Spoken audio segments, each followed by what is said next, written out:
vamos a empezar a grabar. En la clase de hoy vamos a repasar la estructura de los compuestos orgánicos, porque nos hace falta para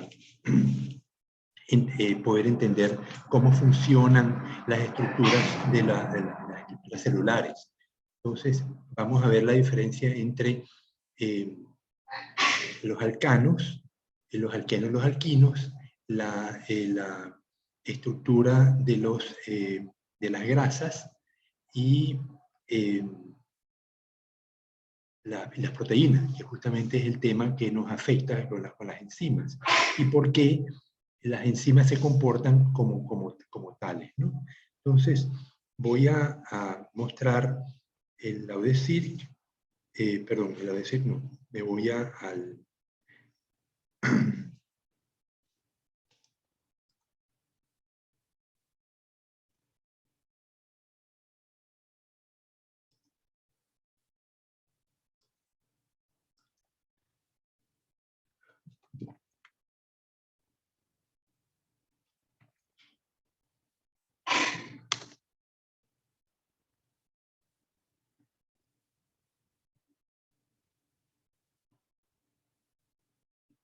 La ventaja de Wikipedia es que es una enciclopedia, entonces uno le pone cualquier cosa y te aparece la estructura, los detalles, es muy fácil para dar clase. La crítica que se hace a Wikipedia es que muchos artículos no tienen suficiente base académica, pero muchos otros sí la tienen. Ustedes ven al final de Wikipedia, van a ver artículos científicos, libros citados, de donde salió la información que aparece en Wikipedia. Por eso yo pienso que progresivamente la enciclopedia ha ido mejorando y hoy en día es una de las páginas del Internet más visitadas por la facilidad que presta para la academia, ¿no? Entonces me voy al español y voy a ponerle un alcano.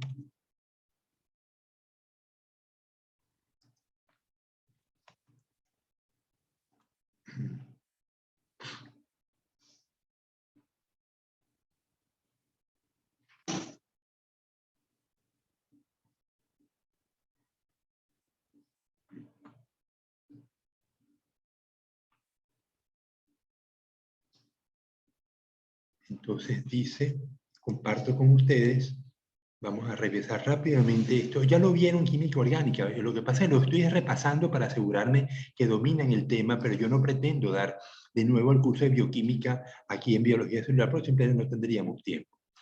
Entonces, vemos que, dime Ariel si se ve. Ariel no, como que no responde, puede tener problemas con el micrófono. Dime Richard. Sí se ve, pero... Simplemente dígame si se ve en la pantalla, para poder seguir. Sí se ve. Sí, biólogo, sí se ve.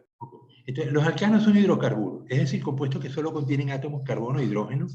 La fórmula general para alcanos alifáticos de cadenas lineales es CnH2n más 2, y ahí viene la cita. El unito tiene la cita, química teórica y problema, José Antonio García Pérez. Entonces, y para los cicloalcanos, CnH2n. Es decir, podemos tener el ciclohexano, una molécula de 6 carbonos, donde están en forma de círculo. También reciben el nombre de hidrocarburos saturados, ya que carecen de enlaces dobles o triples, y por lo tanto todos sus átomos de carbono presentan hidrogenación sp3. Además carecen de grupos funcionales. Entonces aquí vemos la fórmula de cómo se orientan los átomos de carbono con los enlaces sp3. Las rayitas indican que el enlace entra dentro del papel y la rayita oscura es que el enlace sale del papel.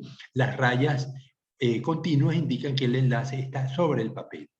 Entonces vemos que ellos forman letras V, y vamos a verlo, por ejemplo, en el metano. Bueno, tenemos simplemente todos los átomos, el átomo de carbono rodeado de 4 hidrógenos. En el etano tenemos C2H6.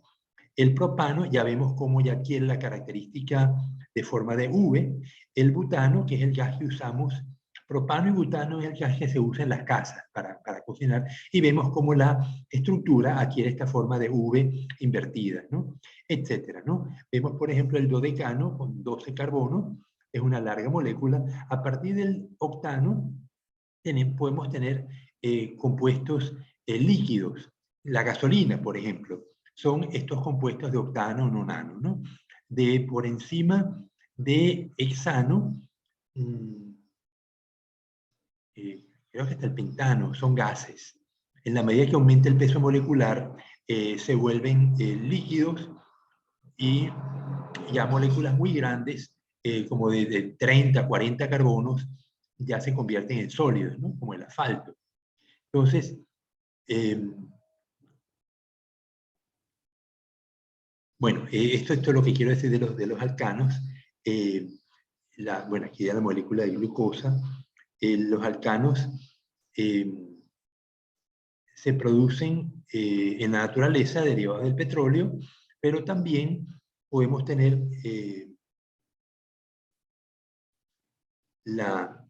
algunos, dice, el metano y el etano constituyen una parte importante de la composición atmosférica de Júpiter. Bueno, lo pueden leer si lo desean. Vamos a ver, los alquenos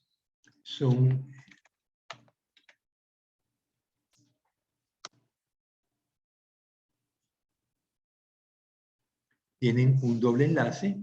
Esto sí lo vimos en clase. Aquí tenemos el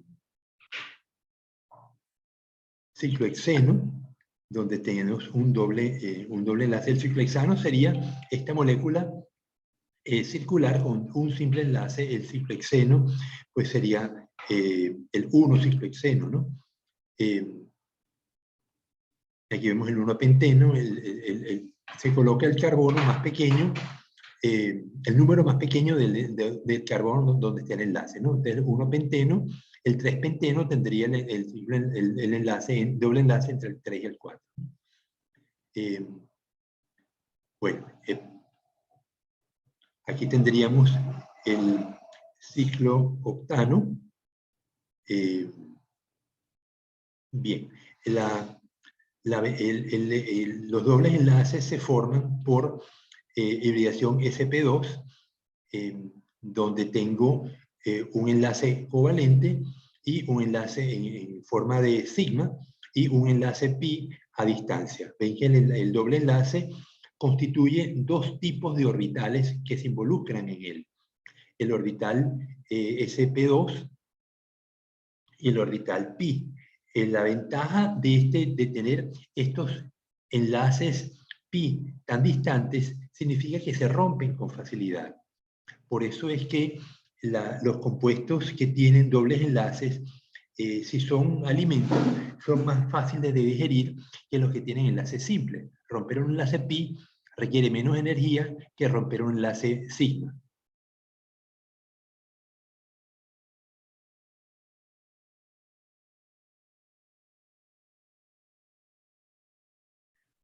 Ok, entonces las moléculas biológicas rara vez tienen alquinos.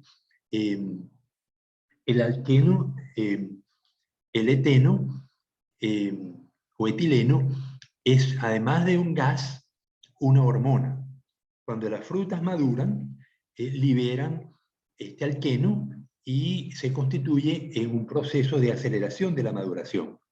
El carburo de calcio en contacto con el agua, produce etileno o eteno, y eso permite que las frutas maduren. Yo no sé, cuando ustedes eran niños, si uno quería que el racimo de plátanos madurara más pronto, le ponían el racimo en una bolsa, en una funda plástica, y le ponían unos granitos de carburo de calcio. A los pocos días todos los cambures estaban maduros, producto del efecto del carburo con el agua atmosférica producía el etileno, y ese etileno funcionaba como hormona de maduración. El polietileno, ustedes lo conocen porque lo usan a diario. Las fundas plásticas que nos dan los supermercados son polietileno. Las cuerdas con que trabajamos es también polietileno, o puede ser propileno. Es decir, tengo compuestos de 3 carbonos, el propileno, Cuando se polimeriza, me da el polipropileno, que es un material para hacer plásticos, así como el polietileno.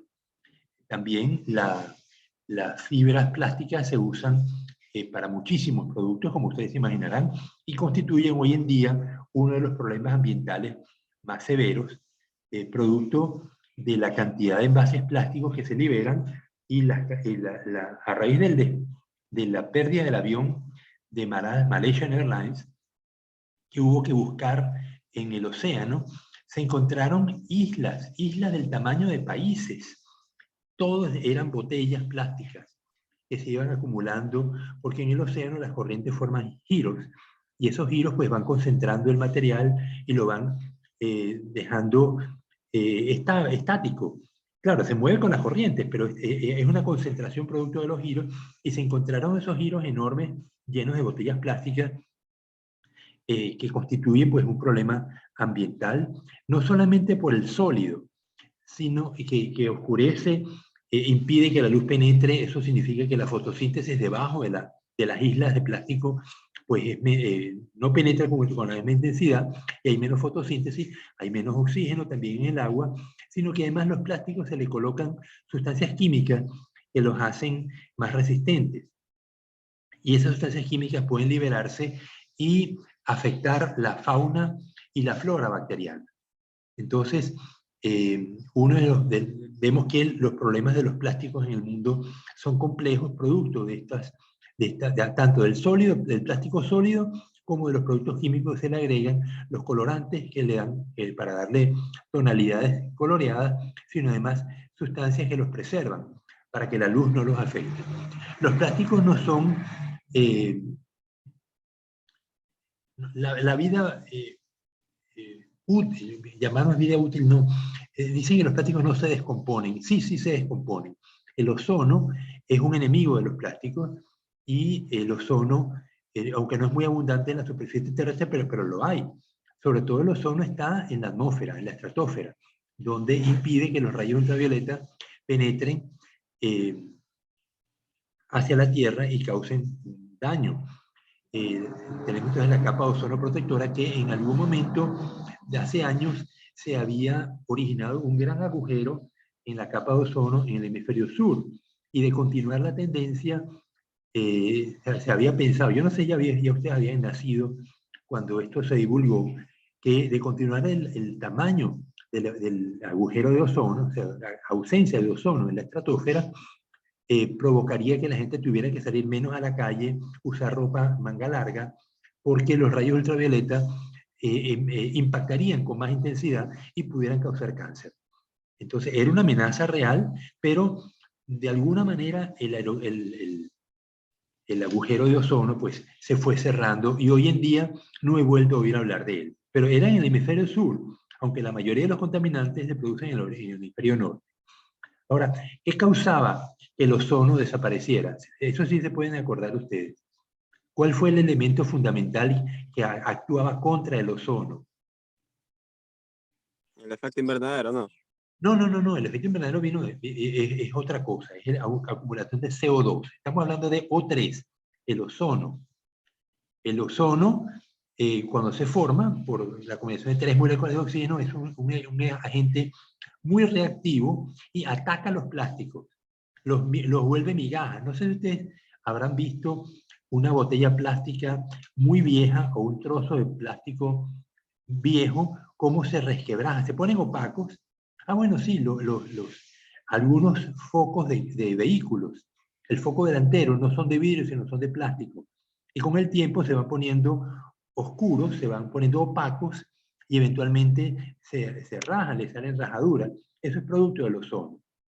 Pero en los años 60, claro, ustedes no habían nacido cuando esto, pero sí se deben acordar cuál era el problema que había con el ozono, por qué se destruía con facilidad.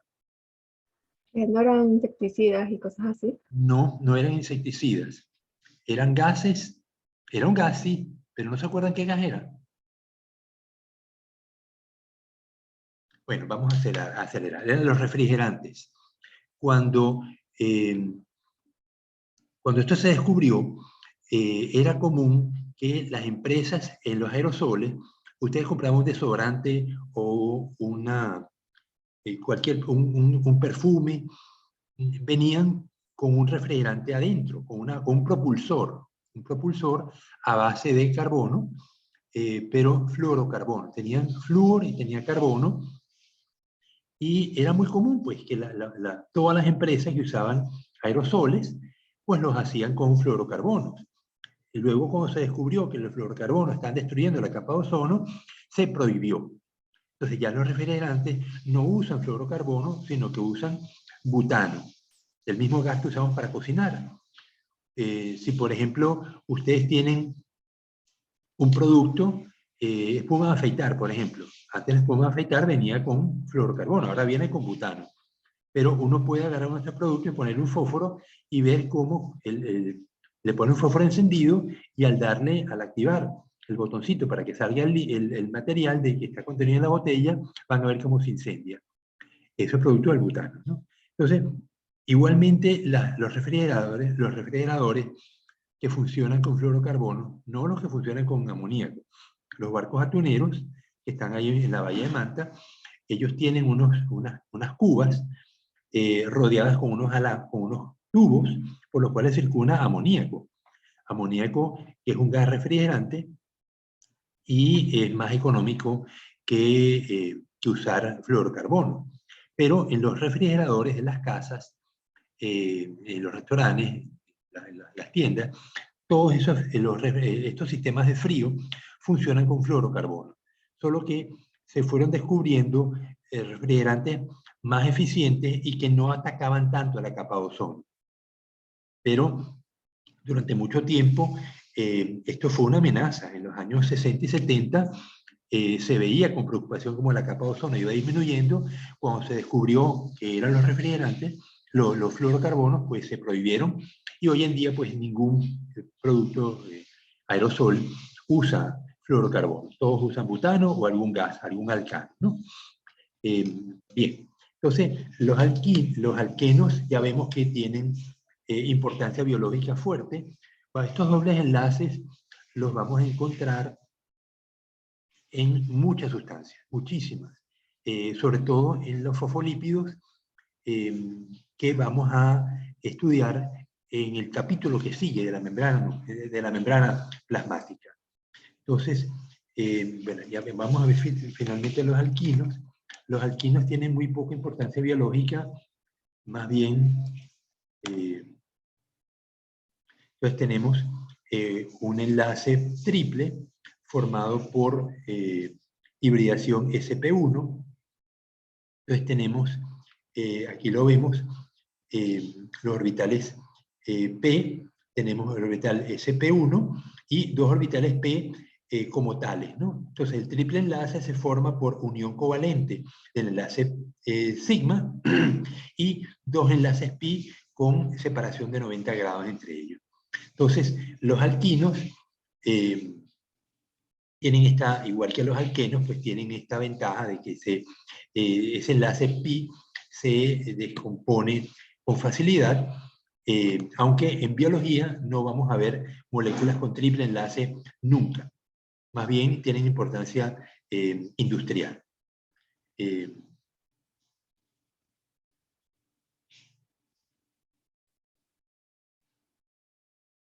Ok, entonces vámonos ahora a ver las grasas, los lípidos, perdón.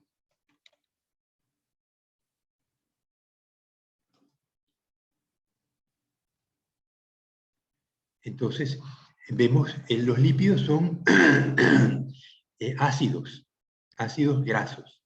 Vemos, por ejemplo, el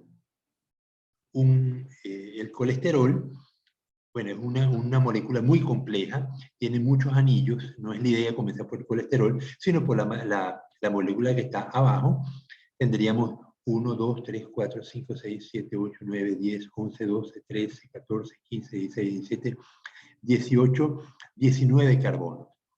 Entonces tiene, como todo ácido orgánico, pues tiene un carbono final con un COOH y una larga molécula de carbonos con hidrógeno. O sea, desde el punto de vista es un alqueno que tenemos aquí delante, con una terminación ácida, COH, el ion carboxilo que está pegado aquí al final, y esto le da pues un carácter ácido.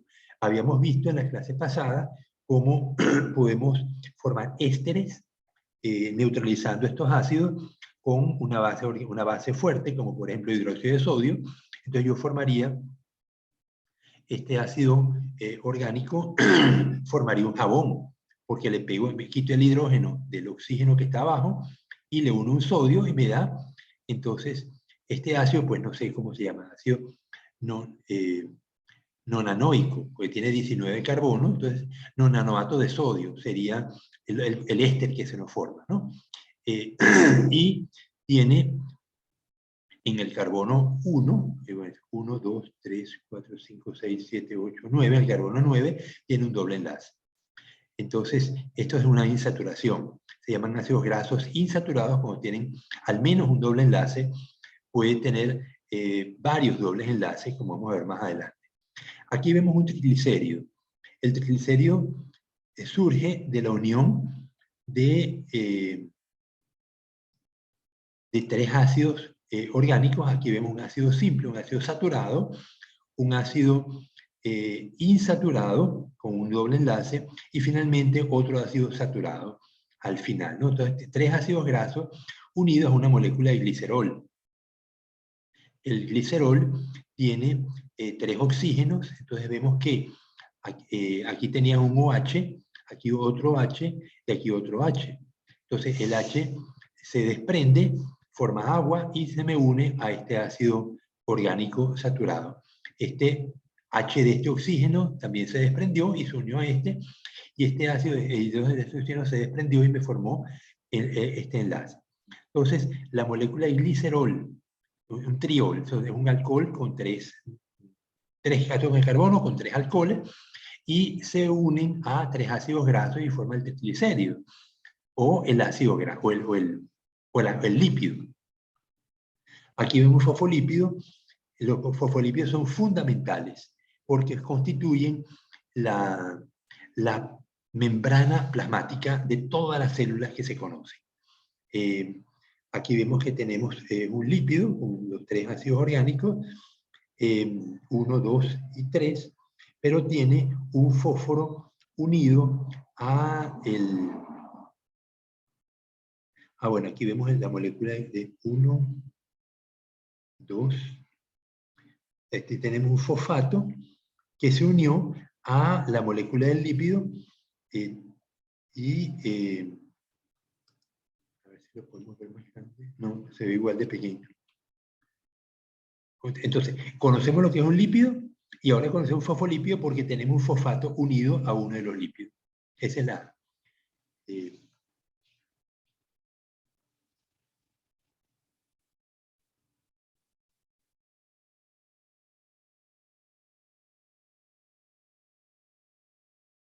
Aquí vemos la prostaglandina. Las prostaglandinas tienen que ver con la formación, son grupos de sustancias de carácter lipídico derivadas de los ácidos grasos de 20 carbono, eicosanoides, que contienen un anillo ciclopentano y constituyen una familia de mediadores celulares con efectos diversos a menudo contrapuestos. Las prostaglandinas tienen que ver con la sensación del dolor. Por ejemplo, el paracetamol inhibe la formación de prostaglandinas y eso nos alivia el dolor.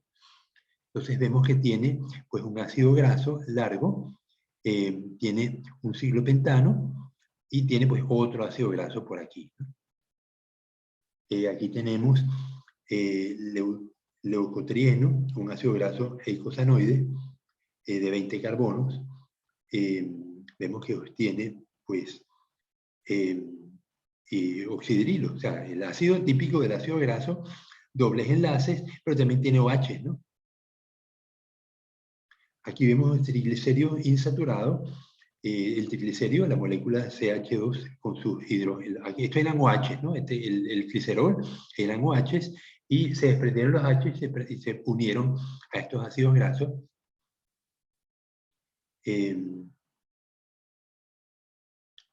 ácido palmítico es un ácido graso saturado el ácido oleico, es un ácido graso insaturado, el ácido alfa-linolénico, que es un ácido que tiene 3, lo que llaman omega 3. Tiene 3 dobles enlaces. Estos ácidos pues constituyen elementos fundamentales para la célula, porque nosotros no podemos sintetizar estos ácidos. Nosotros sintetizamos ácidos como el que está arriba, el ácido palmítico, ácidos grasos saturados, los podemos sintetizar en nuestro cuerpo, pero los ácidos que tienen dobles enlaces no los podemos sintetizar, tenemos que ingerirlos con la dieta. Y lo que les decía, que leí esta mañana, era que se trató de cultivar un grupo de camarones con distinta concentración de ácidos grasos, distinta concentración de proteínas y de harina de pescado. La harina de pescado es el elemento fundamental en la formación, para la elaboración de los balanceados para alimentar cualquier cosa, desde conejos hasta camarones. Y en el ensayo usaron pues dietas isoproteicas donde la proteína era provista en parte por la harina de pescado y lo que no era provisto por la harina de pescado se hacía con dietas vegetales. Puede ser a base de soya, a base de cualquier otro grano que tenga proteína, frijol, lentejas, garbanzos, habas, ayuyos. Las ayuyos son papas, ¿verdad, Ariel? Bueno, Ariel no nos está parando. Entonces, el problema era que en la medida que disminuía la harina de pescado en la dieta, se hicieron evaluaciones del intestino y del hepatopáncreas de los camarones y se encontró que había daño celular. En la medida que la harina de pescado escasea en la dieta, también escasean otros elementos. O sea, la harina de pescado está compuesta por proteínas y grasas. Las grasas insaturadas provienen de las microalgas que el pescado come en la cadena trófica. Puede que el pescado no coma microalgas directamente, si es un atún o si es un dorado, pero el dorado y el atún comen sardinas. Las sardinas comen copepos y los copepos comen microalgas. Son las microalgas las productoras de estos ácidos grasos insaturados. Entonces, cuando los ácidos grasos insaturados faltan en la dieta, empieza el daño celular a manifestarse. Y eso fue lo que encontraron. Cuanto menos harina de pescado había en la dieta, mayor daño celular se encontró en los tejidos intestinales y en el tejido hepatopancreático. Inclusive yo había leído que cuando los peces no se le da suficiente harina de pescado, la columna vertebral se deforma y el pez entonces adquiere una forma muy extraña y pierde valor comercial. Entonces, hay un esfuerzo grande por parte de los nutricionistas de encontrar elementos que sustituyen la harina de pescado. Se ha hablado de la harina de insectos durante mucho tiempo. Dime, Julia. Yo he escuchado la harina de los grillos. Dice que también es muy buena alta en proteínas para la acuicultura de los camarones.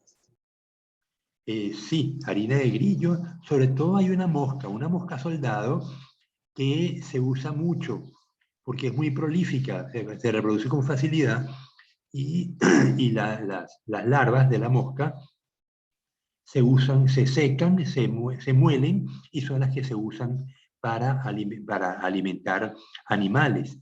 Pero tenemos dos problemas cuando hablamos de dieta. Uno es la composición de la dieta. Los ácidos, estamos viendo que los ácidos grasos se dividen en saturados e insaturados. Y que los insaturados, los organismos animales, no los pueden producir. Tienen que ser consumidos, tienen que venir en la dieta, porque los producen las bacterias y las microalgas. Ya por ahí tenemos el primer problema. En cuanto a proteínas, tenemos los aminoácidos. Las proteínas están constituidas por 21 aminoácidos y si algún aminoácido falta, por más que suministremos proteína, no vamos a poder constituir las proteínas del organismo, porque ese aminoácido, sabemos que hay aminoácidos que son esenciales, que no los podemos sintetizar en nuestro cuerpo. El triptofano, por ejemplo, eso no lo podemos sintetizar, hay que consumirlo con la dieta, igual que los ácidos grasos insaturados. Entonces, la composición de aminoácidos de las proteínas, la composición de los ácidos grasos de los elementos, constituyen características fundamentales de los alimentos. Y si no cumplen con las condiciones mínimas de los requerimientos de lo que estamos cultivando, no van a funcionar.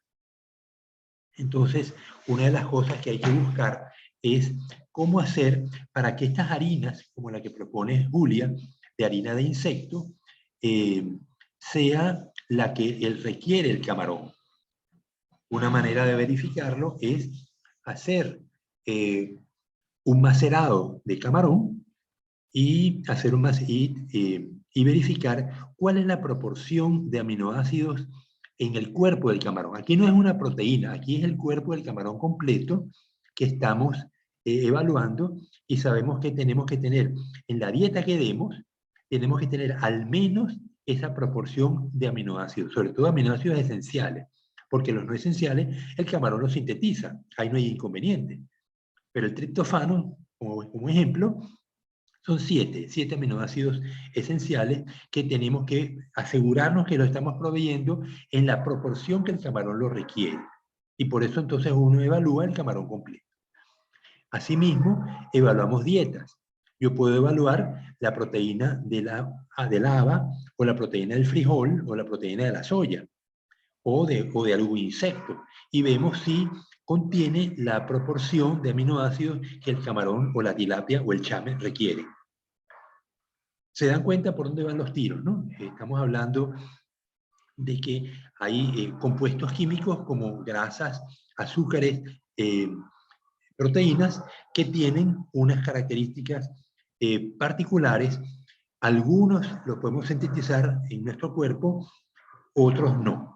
Y los que no son sintetizables hay que suministrarlos en la dieta. Bien, entonces vamos a... aquí tenemos esfingolípidos, esfingomielina. Los esfingolípidos forman parte de la mielina. Es una cubierta grasa que recubre los axones de las fibras nerviosas rápidas. Entonces vemos que la esfingomielina es un ácido graso que tiene nitrógeno y tiene fósforo. Estamos viendo el nitrógeno arriba y a la izquierda, el fósforo a la izquierda tiene alcohol, tiene un OH, y el resto es un ácido graso. De la esfingomielina son fosfolípidos, nitrogenados, aminados, que constituyen entonces la cubierta de los axones de los neuronas rápidas. Las neuronas lentas no tienen los axones recubiertos, y por eso la depolarización de la membrana cuando se transmite el impulso nervioso ocurre a todo lo largo de la neurona, a todo lo largo del axón o de la dendrita. Y eso pues, las depolarizaciones tardan. Cuando una fibra está recubierta con esfingomielina, como lo estamos viendo aquí, tenemos unas estrangulaciones. Vamos a quitarlo. Y que les hablo de muchas cosas, pero a lo mejor no se acuerdan ustedes. Vamos a hablar de Ranvier. A ver si me lo puedo.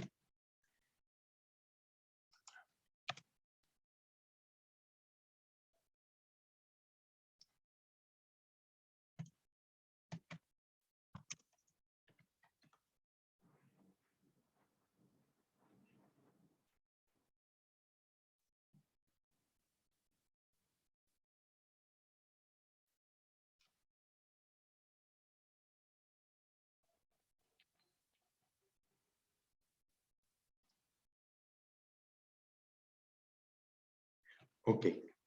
Entonces, aquí ven la neurona.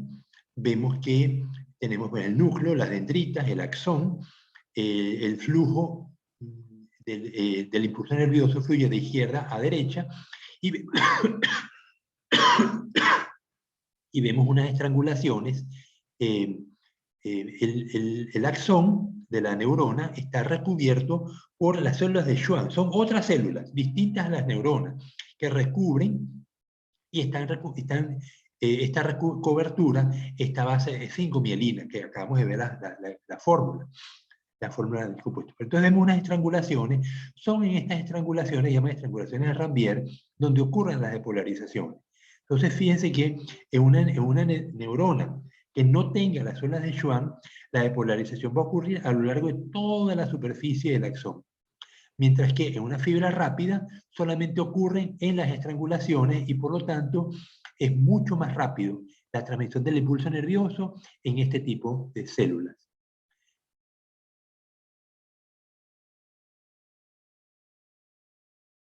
A ver si tengo...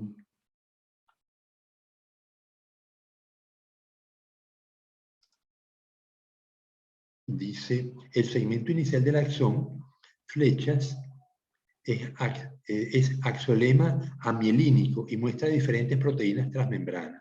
Es decir, que no tiene la célula de Schwann, sino que está descubierto, ¿no?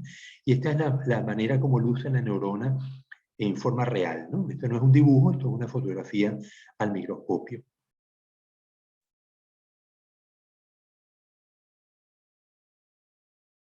Ok, vuelvo entonces.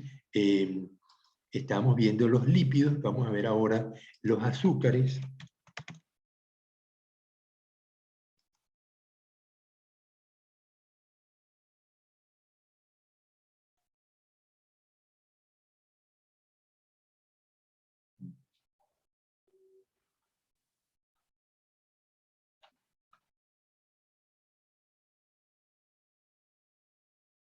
Oye, no me da la fórmula, que no, me está hablando del azúcar de caña, ¿no? Y no es la idea. Lo que quiero es, entonces, vamos a hacer por glúcido.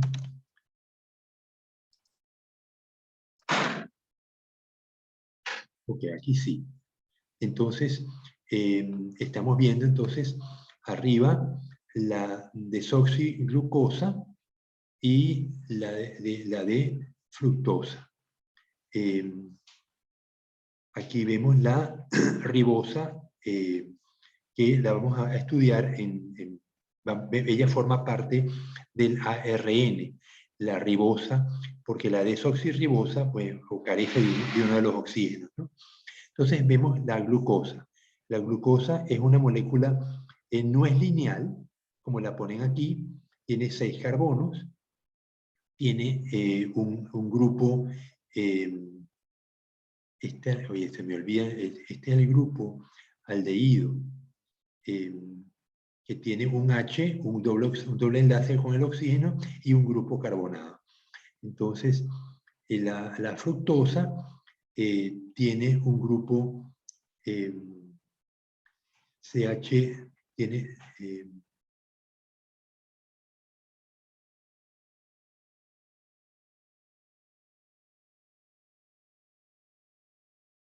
la fructosa, esto es el grupo cetónico, que tiene oxígeno con doble enlace a este carbono y tiene entonces dos conexiones a carbono, ¿no?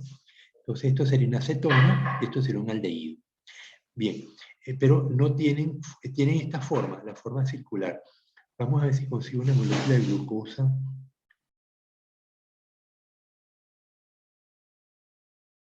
Cetosas y aldosas. Ciclación de la glucosa.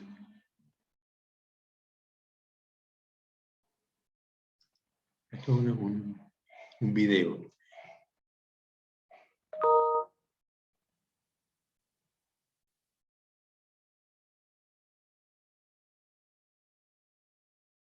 Ok, y ahora vuelvo a empezar seguramente, ¿no? Bien, entonces aquí tengo la alfa de glucosa. Vemos que entonces tenemos, el anillo se forma porque el oxígeno me une a 2 carbonos. y aquí tengo el OH abajo, en la alfa de glucosa. En la beta de glucosa tengo que el OH está arriba. Entonces, este cambio puede provocar pues, características diferentes en la molécula de glucosa, en el comportamiento biológico de la glucosa. Pero entonces vemos que los azúcares son compuestos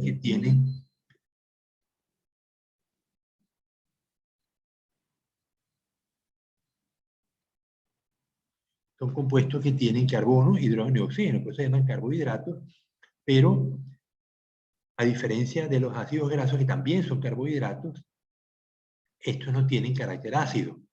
Los ácidos grasos tienen el grupo carboxilo, CH2 o 3, estos tienen o el grupo cetónico o el grupo aldehído. Por eso se llaman aldosas o cetosas. Bien, los azúcares pueden variar en número de carbonos. Aquí estamos viendo la glucosa, que tiene 6 carbonos, mientras que antes veíamos la fructosa, que tiene solamente 5 carbonos. 1, 2, 3, 4 y 5. La ribosa tiene 1, 2, 3, 4, 5, igual que la fructosa.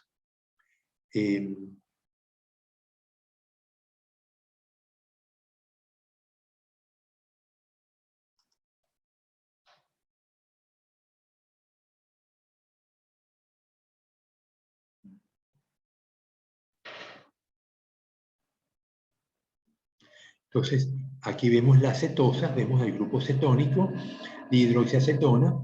Este es un compuesto que se va a formar en el citoplasma, me da origen a la eritrulosa, tiene 1, 2, tiene 3 carbonos, y esta a su vez me puede dar 1, 2, 3, 4, por alteraciones en la molécula, me puede dar ribulosa. Ribulosa 1,5-difosfato es una molécula sumamente importante, es el rubisco, la molécula fundamental en la fotosíntesis. La vamos a ver cuando veamos ese tema de organelos, en el caso del cloroplasto. La ribulosa se fosforila y se une al carbono para formar la glucosa. Y aquí tengo la celulosa. ¿Qué diferencia tiene? Bueno, fíjense que la diferencia entre la ribulosa y la celulosa es que el OH del carbono 3 en la celulosa está a la izquierda y en la ribulosa está a la derecha. Es el único cambio, porque el otro, el OH en la ribulosa, en el carbono 4, 1, 2, 3, 1, 2, 3, en el carbono 3 de la celulosa, de la ribulosa, el OH está a la derecha y en la celulosa también. Entonces, un cambio en la posición del OH ya me da una característica distinta. Finalmente, tengo cuando tengo los OH alineados en la misma lado de la molécula, tengo la alulosa. Cuando tengo un OH cambiado a la izquierda, tengo la fructosa. Cuando tengo el OH en el carbono 1, 2, 3 a la izquierda y los dos a la derecha, tengo la sorbosa. Y finalmente tengo la gagatosa.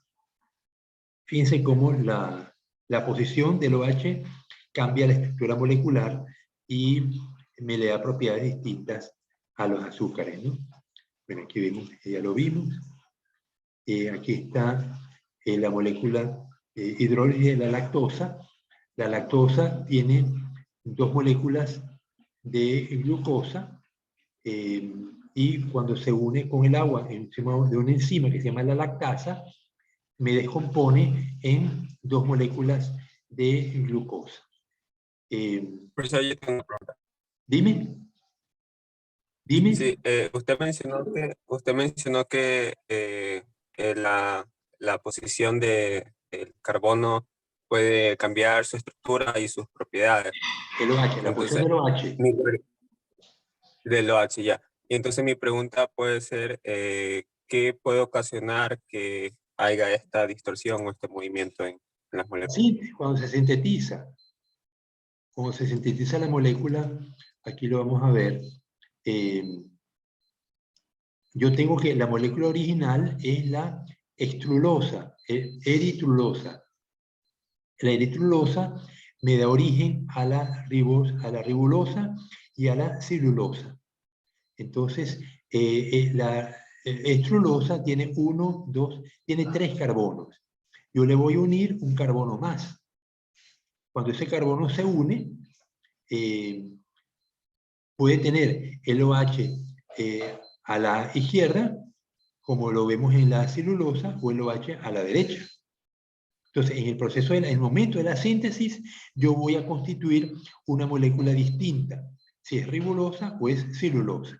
Y eso también va a depender de la enzima que esté actuando. Cada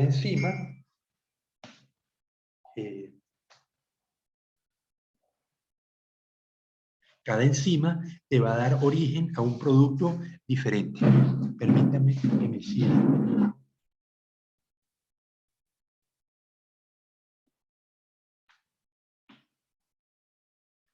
Y paso. Y no les he contado que el semestre pasado, producto de pasar, como tenía tantos estudiantes, tenía 2 cursos de casi de 47 estudiantes, la cantidad de horas sentado corrigiendo deberes y exámenes me originó un problema en la circulación de las piernas, que todavía no he podido superar. Entonces, esto de las clases virtuales está teniendo efectos en la salud de los profesores, porque antes pues, yo tenía que caminar al bus, caminar a la universidad, iba a clase, caminaba a mi oficina, pero ahora no, ahora estoy todo el día sentado. Y esto está ocasionando pues daños en la salud, como en efecto, tuve que ir al médico y fue un rollo en el IES, me atienden los médicos generales enseguida, el mismo día que yo pido la cita me la dan, pero para que me vea un especialista, estoy esperando, el 19 de noviembre me dieron la cita con el especialista. Así que bueno, ya... Sí, hay que levantar las piernas, ¿no? Y hay que caminar más, la cosa es eso, y uno pensaba que el hecho de caminar para dar las clases es tontería. No, no, es la manera como nos mantenemos saludables, haciendo ejercicio, ¿no? Esto de teletrabajo está teniendo consecuencias como en efecto las tuvo en mi caso, ¿no? Bueno, entonces, Richard, está claro que el origen del compuesto va a depender de lo que se sintetiza en un momento determinado. Y la síntesis va a ocurrir según las necesidades de la célula. Eso lo vamos a ver enseguida cuando veamos proteínas, que lo estoy preparando para poder ver las proteínas, las enzimas, y qué significa la inhibición alostérica.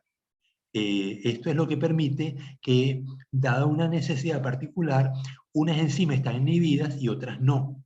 Entonces, según la necesidad de la célula, pues ocurre ese fenómeno. Es como la regulación del agua en el tanque, que lo discutíamos en la clase pasada. Aunque tengamos ¿cómo se llama? En mi casa tengo tanque, pero ustedes que tienen uno sumergido, es alberca, ¿no? Se llama. Dime, Richard. Cuando las casas tienen un tanque en el suelo, enterrada en el suelo, ¿cómo se llama? Cisterna. Cisterna ¿Cómo? también. Cisterna. Cisterna. La aljibe, Cisterna, profe. ok. Pues la cisterna o los tanques no se llenan indefinidamente, hay un sistema de control. Entonces, ese sistema de control se aplica en las enzimas por las posiciones alostéricas, la inhibición alostérica. También puede haber inhibición competitiva, pero eso lo vamos a ver enseguida.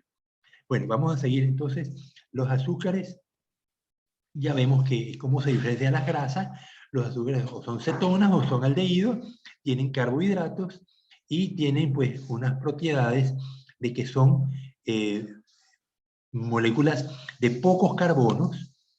Aquí vemos disacáridos de mayor interés biológico. La maltosa tiene, dijimos que la molécula de la lactosa a la derecha tiene 2 moléculas de glucosa. La maltosa tiene también 2 moléculas de glucosa, pero el enlace es distinto. Vemos que el cambio ocurre a nivel central, ¿no? La sacarosa tiene el azúcar de la caña de azúcar tiene dos moléculas, pero distintas. Glucosa a la izquierda, fructosa a la derecha. Recordemos que la glucosa es una hexosa, tiene 6 carbonos. La fructosa es una pentosa. Y la celobiosa tiene dos moléculas de glucosa, pero cambian la posición del central con respecto a la lactosa. Y a ver, ¿qué diferencia tiene la celobiosa con la lactosa? A ver si lo distinguen. A ver, tengo CH2. Ok, aquí a la lactosa, el carbono extremo de la izquierda tiene un OH arriba y en la celobiosa lo tiene abajo.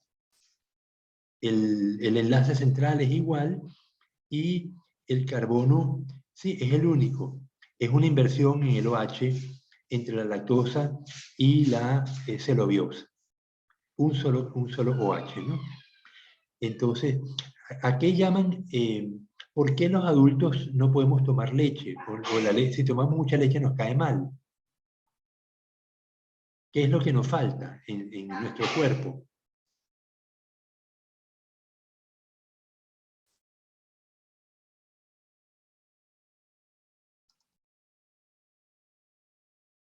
¿Cómo se llama la enzima que descompone la lactosa?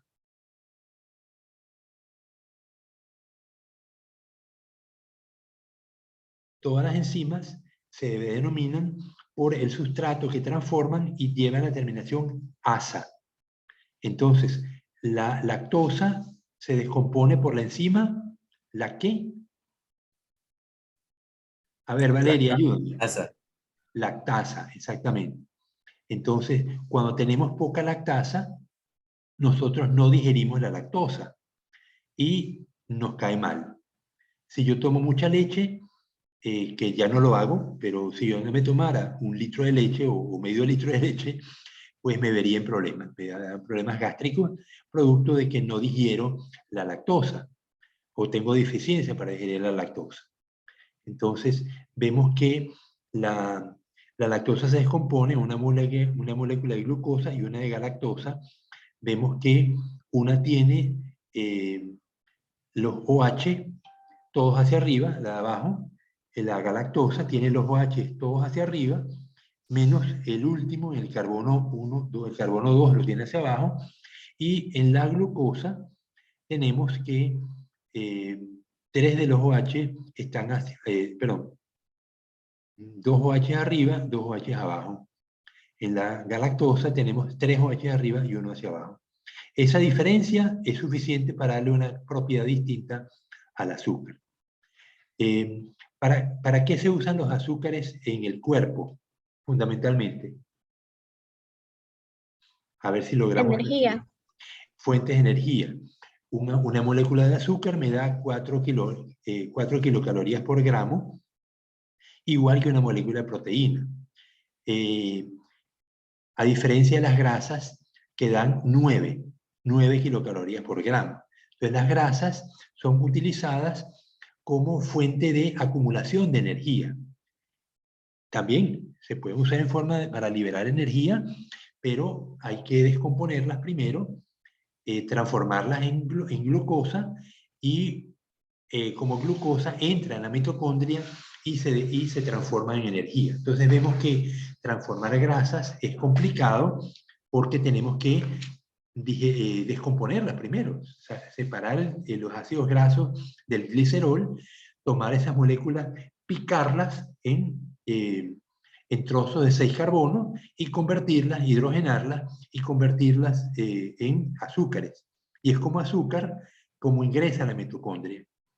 Así que no es sencillo. Estos procesos metabólicos que tenemos que estudiar, pero así como funcionamos, pues lo que estamos en este curso es tratando de entender cómo funciona un organismo vivo y la cantidad de complicaciones que tiene, ¿no? Además de la fuente de energía, ¿qué otro uso tienen las grasas? Perdón, los azúcares.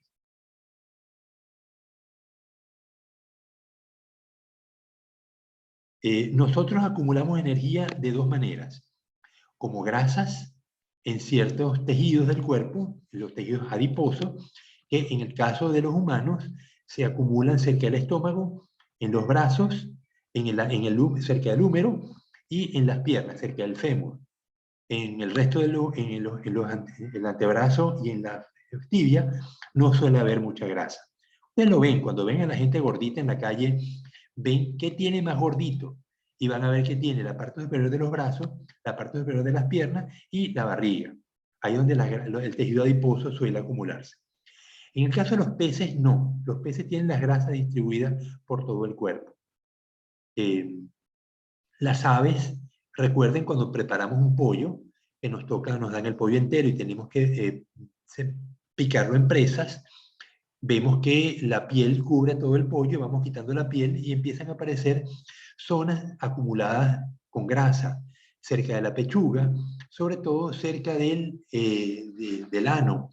Tienen grandes acumulaciones de grasa las aves en ese sitio cerca del ano y también en los bordes de los músculos, no tanto en las alas como en las piernas.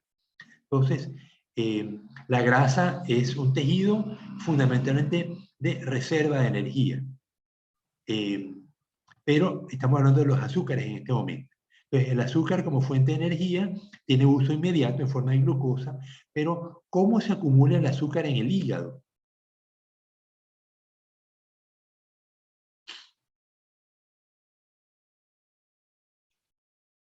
El hígado tiene muchas funciones, una de ellas es acumular energía. La energía se acumula en forma de azúcares, pero ¿cómo llamamos ese azúcar? Es un polisacárido. No, no es glucagón. Glucagón es una sustancia que no tiene nada que ver con esto que estamos discutiendo. Lo están viendo en pantalla, está en azul. Dime, Ariel. Glucógeno. Los animales usan el glucógeno que es empleado como almacén de energía de manera de mediana duración. Es estructuralmente similar a la amilopectina, pero más densamente ramificado. De media, cada 8 a 12 monosacáridos tienen lugar las ramificaciones. La propiedad del glucógeno le permite ser metabolizado más rápidamente, lo cual se ajusta a la vida activa de los animales con locomoción. El hígado y los músculos son los tejidos más ricos en glucógeno. Es un polímero de alfa de glucosa, muy semejante a la amilopectina, es decir, presenta una estructura ramificada con cadenas lineales de glucosa unidas por enlaces alfa 1,4, insertas en otras por uniones alfa 1,6. Su masa molecular alcanza cientos de millones de Dalton.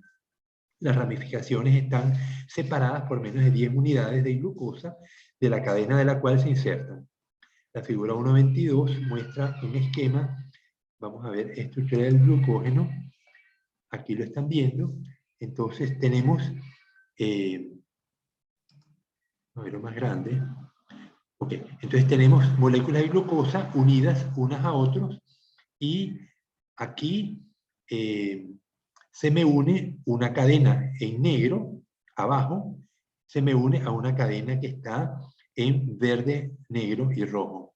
Aquí vemos el enlace alfa 1,6, es decir, aquí tengo el enlace 1, el carbono 1, y aquí tengo el carbono 6. Bien, entonces esto es una molécula de glucógeno. A ver si...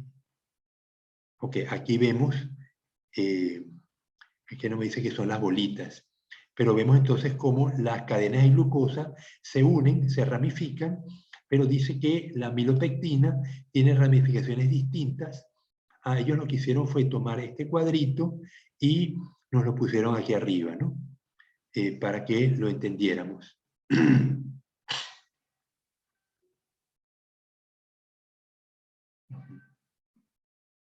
Ok, entonces el glucógeno se descompone en moléculas de glucosa, cada una de esas moléculas de glucosa se individualiza y esto nos constituye pues la manera como ingresa la molécula de carbohidrato a la mitocondria para ser descompuesta en CO2 y agua y ATP. Bien, si logro volver. Oye, no me deja volver. Ya.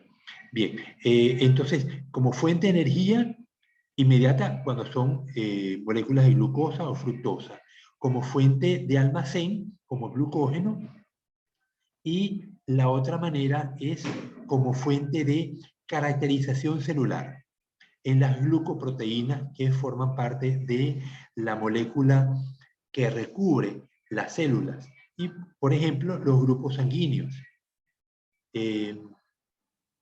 Richard, ¿qué grupo sanguíneo eres tú? Creo que A positivo, ¿verdad? Valeria. Valeria, ¿qué grupo eres? Ariana. O positivo. O positivo. Ajá. Luigi. Oh, ya apareció Luigi. Qué chévere. Positivo, profesor. Pero A, O. Todos son azúcares. Hay unos azúcares que le dan la característica al grupo RH, que es el positivo negativo. Disculpen. Y otros azúcares que le dan la característica al grupo A o AB.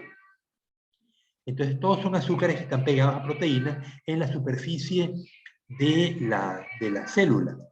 Entonces, estos azúcares pues son sumamente importantes. Oye, qué broma con la chica del guineo.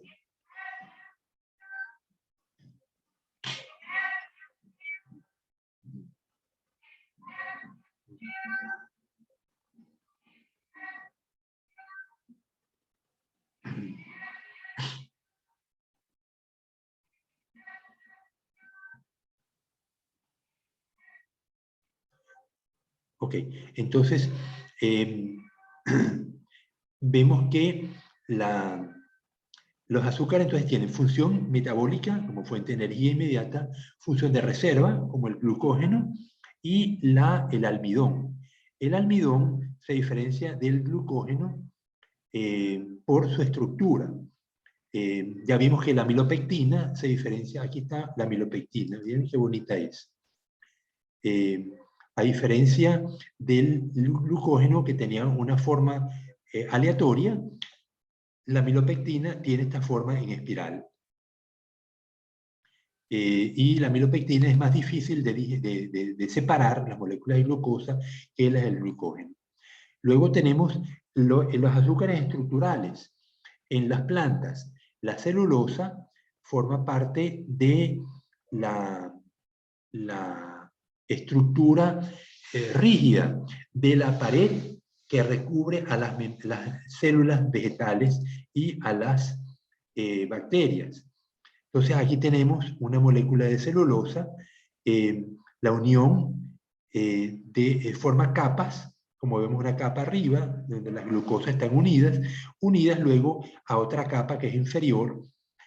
Nosotros no tenemos la capacidad de digerir la celulosa. Nosotros nosotros no podemos digerir celulosa, punto. Los vegetales que comemos, sí, todo lo que es celulosa pasa directo y lo expulsamos con las heces fecales. Las vacas no. Las vacas sí pueden comer celulosa, pero ellas no es que la digieren. Ellas tienen bacterias comensales en su estómago que son las que producen la celulasa y son capaces de romper estos enlaces que me unen las capas de las cadenas celulósicas unas con otras, ¿no? Entonces, la celulosa pues, es un azúcar estructural. El otro azúcar estructural sumamente importante es la quitina. La quitina forma parte de la recubierta de los insectos y también tiene de los camarones, de los artrópodos. Vamos a ver una molécula de quitina. Aquí tenemos la cadena de glucosas, pero vemos que tiene grupos aminos. Vemos un grupo amino, NH, y un grupo carboxílico. No, carboxílico no. Esto es un grupo amina y esto es un grupo cetónico. A ver, sí, tiene un oxígeno, un carbono. Claro, no es una cetona porque tendría que tener un carbono en lugar de tener un nitrógeno. Esto sería un grupo amina y un grupo, ahora ya no me acuerdo cómo se llama este grupo, CO con CH3, ¿no? Porque si lo tuviera un grupo OH sería un grupo carboxílico, sería el ácido, el vinagre, ácido acético. Bien, entonces vemos que la quitina tiene estos elementos nitrogenados que le dan esa propiedad muy particular a la estructura de la cubierta de los insectos, de la cubierta de los camarones, de la cubierta de los peces. Las escamas de los peces tienen quitina. La queratina, enseguida voy a buscar la queratina, que es lo que constituye el pelo de nuestro cuerpo. Vamos a ver si no me extrañaría que la queratina sea un azúcar. Vamos a poner queratina.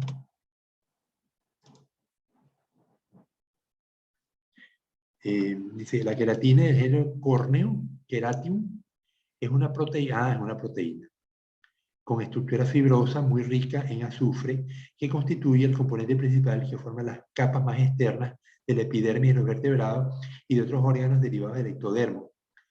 Faneras como el pelo, uñas, plumas, cuernos, ranfotecas, o sea, los picos, y pezuñas, las garras de los animales. Una de las biomoléculas cuya dureza se aproxima a la de la queratina es la quitina, con la cual no hay que confundirse al ser un polisacárido. Ok, el que está confundido era yo, que pensaba que la queratina era un azúcar y no, es una proteína, ¿no?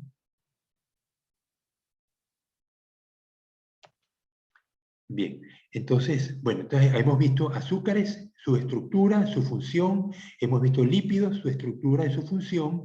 Me faltan las proteínas. Entonces, proteínas.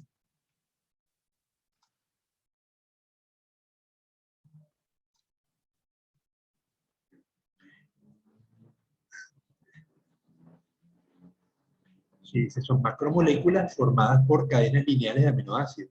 Las proteínas están formadas por aminoácidos y esta secuencia está determinada por la secuencia de nucleótidos de un gen determinado, un gen correspondiente, llamado genes estructurales. La información genética determina qué proteínas tiene una célula, un tejido o un órgano.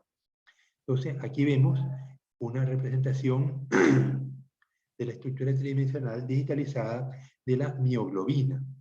La mioglobina está ¿en qué órgano? ¿En qué órgano de nuestro cuerpo?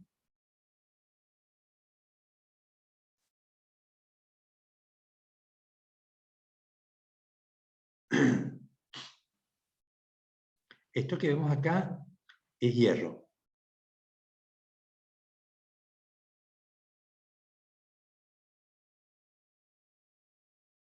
Dice, la figura corresponde a la transición conformacional entre la forma oxigenada y desoxigenada.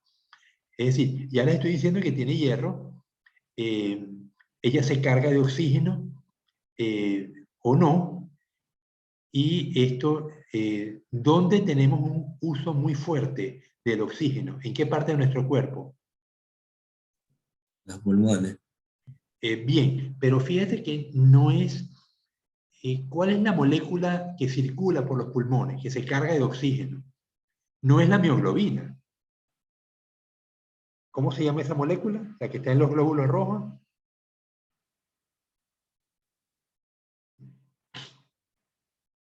La hemoglobina. Hemoglobina, exactamente. La mioglobina es una globina, empezando por allí. Las globinas tienen una forma particular, pero la mioglobina está en los músculos. Y es una manera como el músculo acumula oxígeno y permite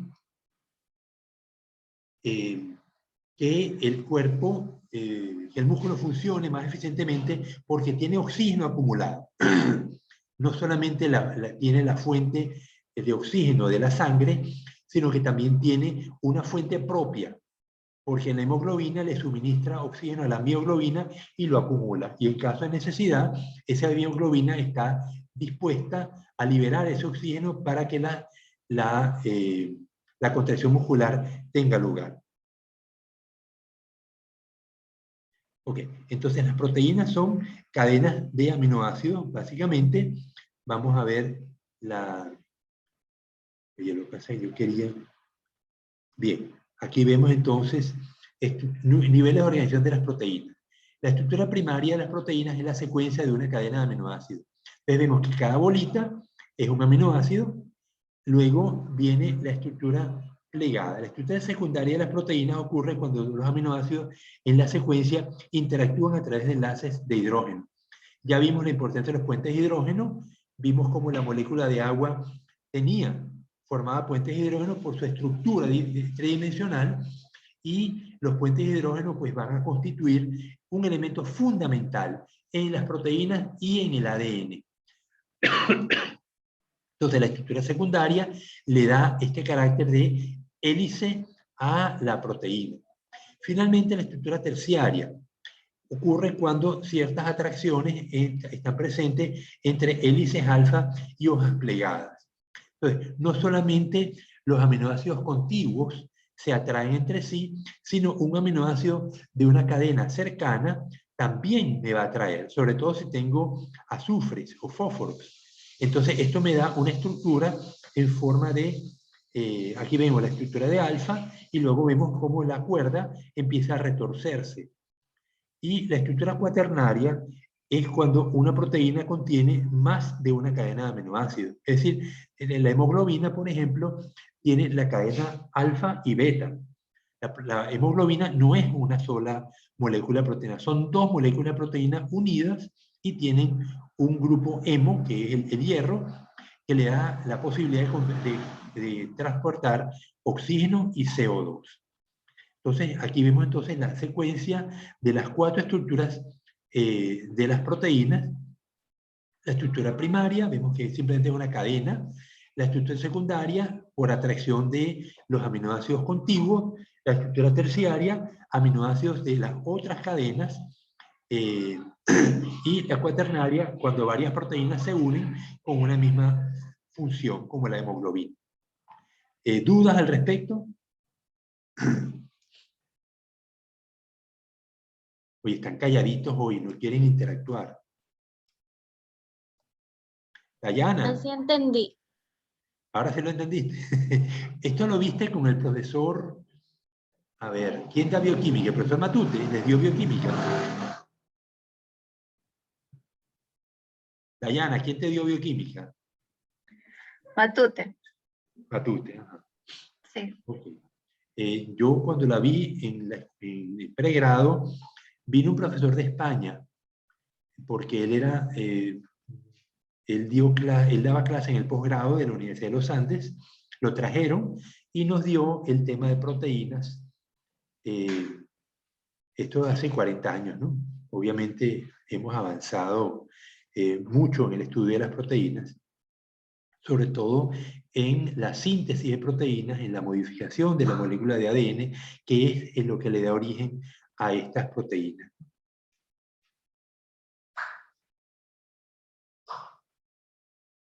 Bien, entonces, bueno, ya vimos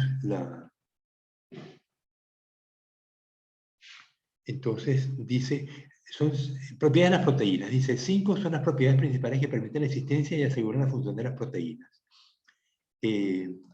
Amortiguador de pH, conocido como efecto tampón. Actúan como amortiguadores de pH debido a su carácter anfótero. ¿Qué significa anfótero? Para eso vamos a tener que irnos al aminoácido. Vamos a ver los aminoácidos. Aminoácido.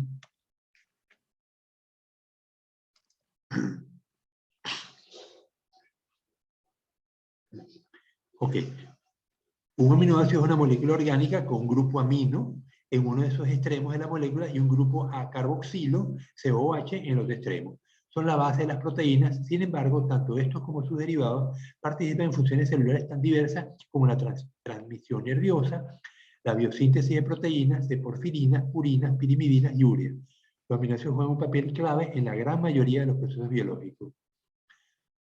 Dos aminoácidos se combinan en una reacción de condensación entre el grupo amino de uno y el carboxilo del otro, liberándose una molécula de agua, deshidratación, y formando un enlace amida, que se denomina enlace peptídico. Entre estos dos residuos de aminoácidos forman un dipéptido. Si se une un tercer aminoácido, se forma un tripéptido y así sucesivamente hasta formar un polipéptido. Esta reacción se genera de manera natural dentro de la célula, más precisamente los ribosomas. En el código genético están codificadas los 20 aminoácidos, también llamados residuos, que constituyen los eslabones que conforman los péptidos, que cuando forman cadenas polipeptídicas alcanzan altos pesos moleculares y se denominan proteínas. Todos los aminoácidos componentes de las proteínas son L-alfa aminoácidos, es decir, desvían la luz polarizada hacia la izquierda. L de left, izquierda. Esto significa que el grupo amino está unido al carbono contiguo al grupo carboxilo. O dicho de otro modo, que tanto el carboxilo como el amino están unidos al mismo carbono. Además, a este carbono alfa se une un hidrógeno y una cadena habitualmente denominada cadena lateral o radical R, de estructura variable, que determina la identidad y las propiedades de cada uno de los diferentes aminoácidos. Existen cientos de radicales, pero solo 20 son los que conforman las proteínas, en el caso de los seres vivos. La unión de varios aminoácidos da lugar a cadenas llamadas péptidos polipéptidos. Esto ya lo vimos. Tanto las cadenas cuando la cadena polipeptídica supera una cierta longitud entre 50 y 100 residuos aminoácidos, dependiendo de los autores, o la masa molecular total supera 5000, UMA es unidad de masa atómica unificada o Dalton. Es una unidad estándar de masa definida como la 12ª parte de la masa de un átomo neutro y no enlazado de carbono 12 en su estado fundamental eléctrico y nuclear, equivale a 1.660.000 por 10⁻⁻27 kilogramos, masa de un mol de carbono. Bueno, cuando tiene una estructura tridimensional estable definida. Bueno, yo lo que quiero es ver esto, ¿no? Vamos a ver la serina. Tiene 2 carbonos. Tiene el carbono central al cual está unido el grupo amino a la izquierda y el grupo carboxilo a la derecha, COOH. Tiene un hidrógeno de un lado y el grupo funcional es un CH2OH, o sea, es un alcohol, un etanol. Entonces, esto forma la serina. Aquí tenemos, bueno, ya lo vimos. Aquí vemos el grupo, el anfótero. ¿Por qué lo llamamos anfótero? Entonces, bajo ciertas condiciones,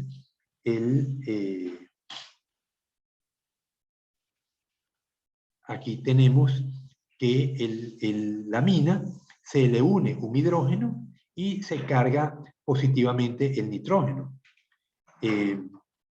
Esto puede pasar por una etapa intermedia donde el nitrógeno está cargado positivamente y el carbono derecho del COH está cargado negativamente. Fíjense que aquí el oxígeno tenía un OH a la izquierda y aquí lo perdió. Entonces, aquí el oxígeno está cargado negativamente y el nitrógeno está cargado positivamente. Y hay una etapa final donde el aminoácido se comporta como un anión, un elemento con carga negativa, neta, donde el nitrógeno perdió su hidrógeno y el grupo COH tiene una carga negativa neta. Entonces, esto se llama el switterión porque cambia. Switter es cambio. Entonces, cambiamos entre cationes y aniones, dependiendo del pH. Entonces, en un pH de cierta característica, ocurre que el aminoácido se convierte en un anión o, bajo otro pH, se convierte en un catión. Esto ocurre continuamente en nuestro cuerpo. Cuando la hemoglobina pasa por el pulmón, ella viene cargada de CO2. El músculo, cuando se contrae, usa energía, libera CO2 y agua. Entonces, para esa descomposición de la glucosa en CO2 y agua en forma de ATP, hace falta que el oxígeno sea provisto por la hemoglobina. Entonces, bajo esas condiciones, a nivel muscular, donde hay mucho CO2 y poco oxígeno porque se está utilizando, ese pH es bajo. Entonces, bajo esas condiciones, la molécula, los aminoácidos de la hemoglobina adquieren una característica estructural, como estamos viendo acá, puede volverse o cationes o aniones. El hecho es que cambian en conformación eléctrica y la molécula cambia también la estructura secundaria. Cambia la estructura terciaria. Se abre la molécula, se libera el oxígeno y entra el CO2. Cuando la hemoglobina llega al pulmón, allí se va a liberar el CO2 y va a entrar oxígeno. Pero ¿cómo es el pH del pulmón? Allí hay poco oxígeno, perdón, hay mucho oxígeno y poco CO2. Entonces el pH es más alto, la molécula cambia en estructura porque cambia la carga atómica, carga eléctrica de los aminoácidos, y al cambiar la estructura cuaternaria, la estructura terciaria de la proteína, de la hemoglobina, se libera el CO2 y entra el oxígeno. Entonces vemos cómo esta característica anfotérica permite la funcionalidad de la molécula de hemoglobina.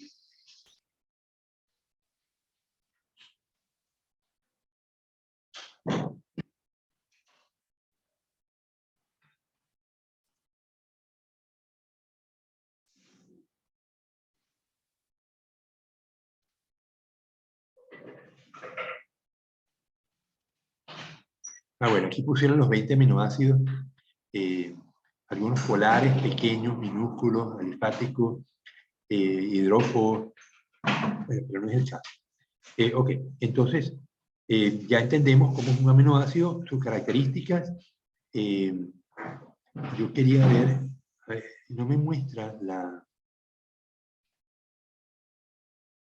una lástima, porque no me lo muestra, me mostró la serina, pero ustedes pueden ver, si les interesa, ponen aminoácidos, voy a poner triptofano.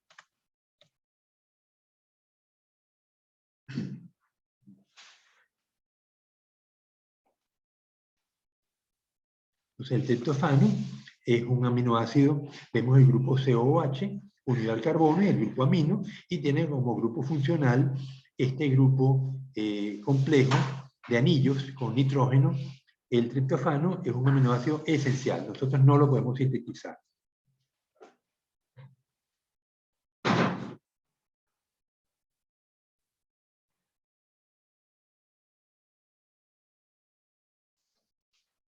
Ok, la alanina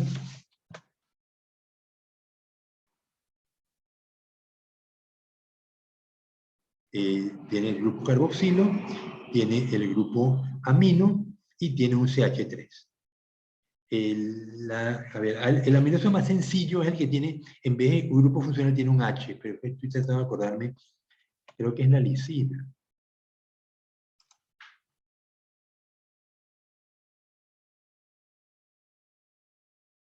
No, la lisina tiene un grupo amino.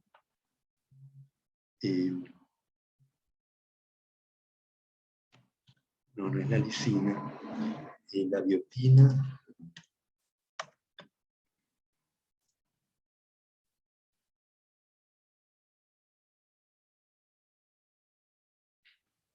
No, vitamina es una vitamina. No, no es un aminoácido. Bueno, entonces no.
Yo creo que la glicina es el aminoácido más simple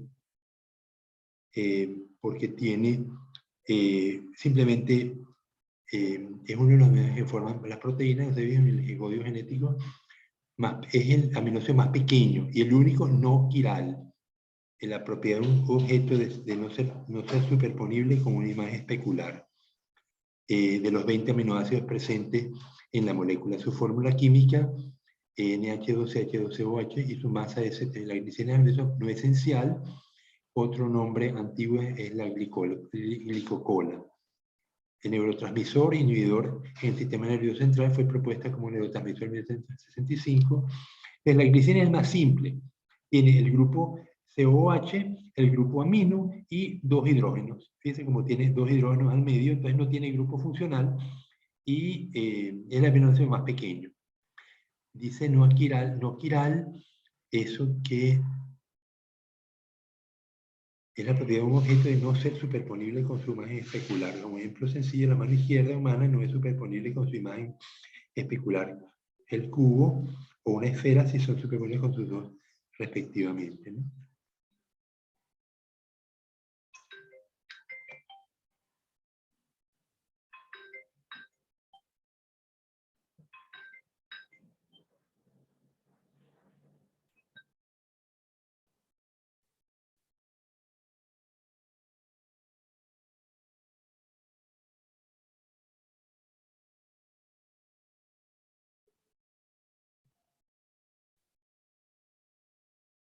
Ya que a veces me llama el decano, pero esta vez no pude responder a tiempo.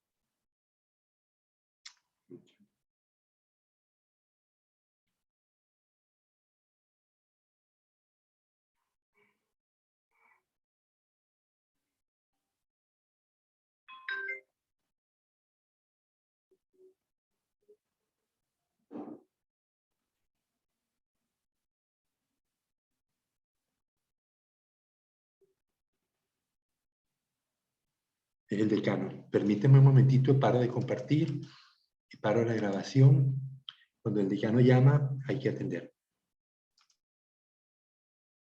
Con la grabación, estábamos viendo los aminoácidos, las proteínas, y vamos entonces a ver de nuevo las propiedades de las proteínas. Con esto terminamos.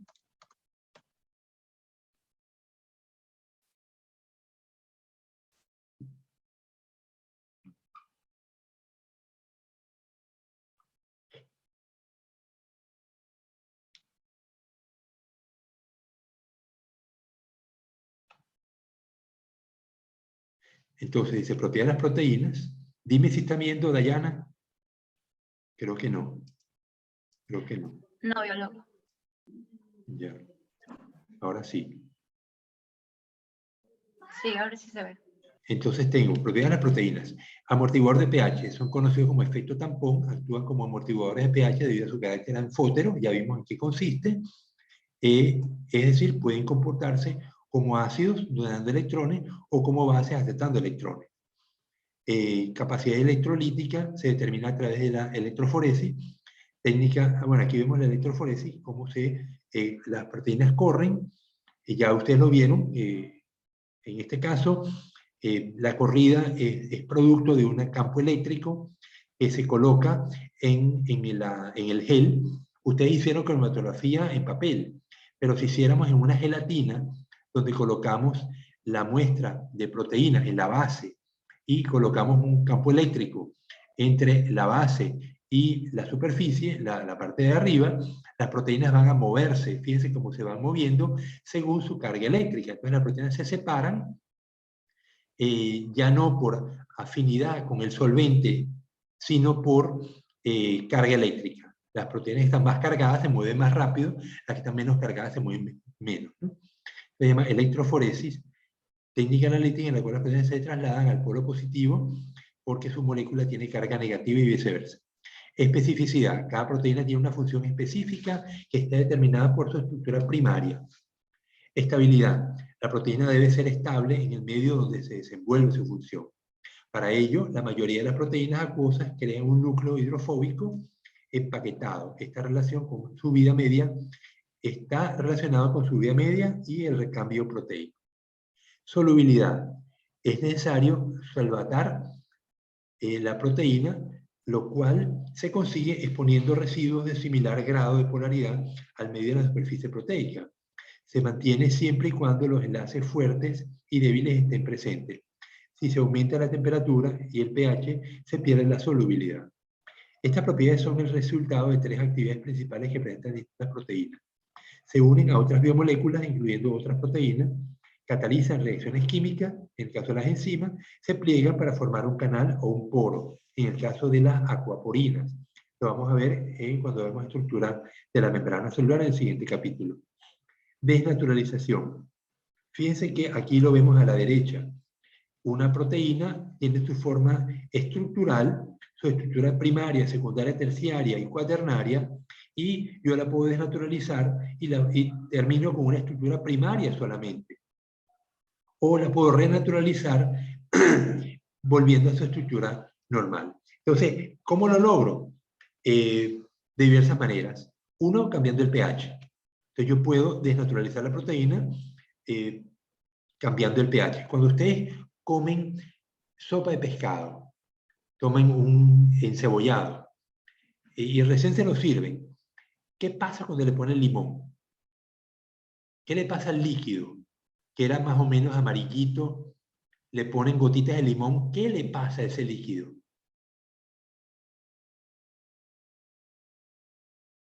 Dayana, ¿no te acuerdas? ¿No has comido encebollado últimamente? Soy biólogo, pero casi no le pongo limón porque me hace daño. Ok, Richard, ¿tú sí le pones limón al encebollado? Oye, Richard no quiere abrir el micrófono. A ver, Valeria, ¿quién le pone limón al encebollado? A ver. Yo, profe, yo. Ajá. Entonces, ¿cambia de color el encebollado cuando le agregas el limón? ¿O no te has fijado?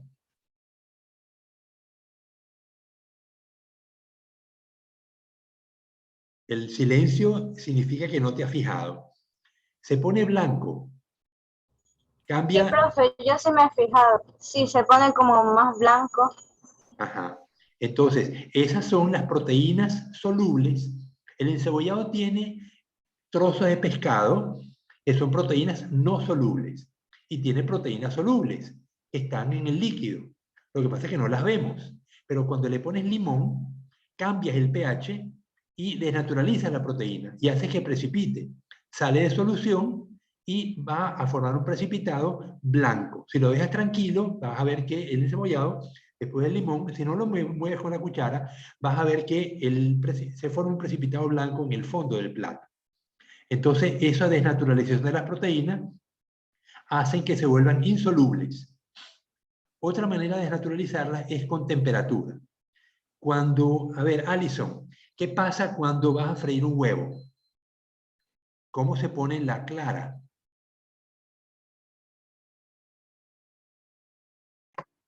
Se pone blanca. Se pone blanca. La clara, que es transparente, se pone blanca. La amarilla sigue tan amarilla, pero la amarilla se pone dura y sigue amarilla. La blanca era transparente, se pone blanca y se endurece. Entonces, el aumento de la temperatura desnaturaliza la proteína. Mientras la blanca, la transparente, estaba en solución, ahí cambia la estructura y se vuelve insoluble y precipita y se vuelve un sólido. Entonces ahí tenemos otra desnaturalización de las proteínas. En el caso del huevo frito, la desnaturalización es absoluta, o sea, no podemos revertirla.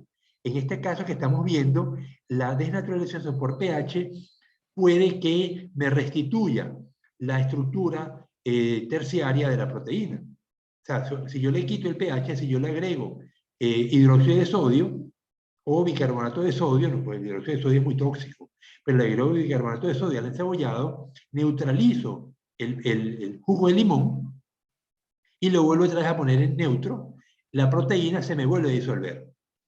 La proteína soluble que precipitó ahora se me vuelve a disolver y se reconstituye, como vemos aquí en la figura.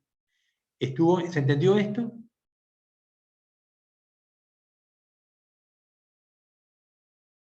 Valeria, Sí, biólogo. Ok, seguimos entonces.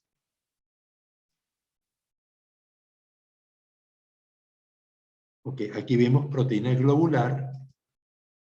Aquí vemos proteínas localizadas en distintos compartimentos celulares y estructuras etiquetadas con proteína verde fluorescente, que aquí se ve blanca. Entonces, vemos que la proteína pues, forma parte estructural de la célula, ¿no? Creo que esas eran todas las imágenes que tiene este capítulo. Ok, entonces lo que me queda por estudiar es la... Ah, bueno, decía...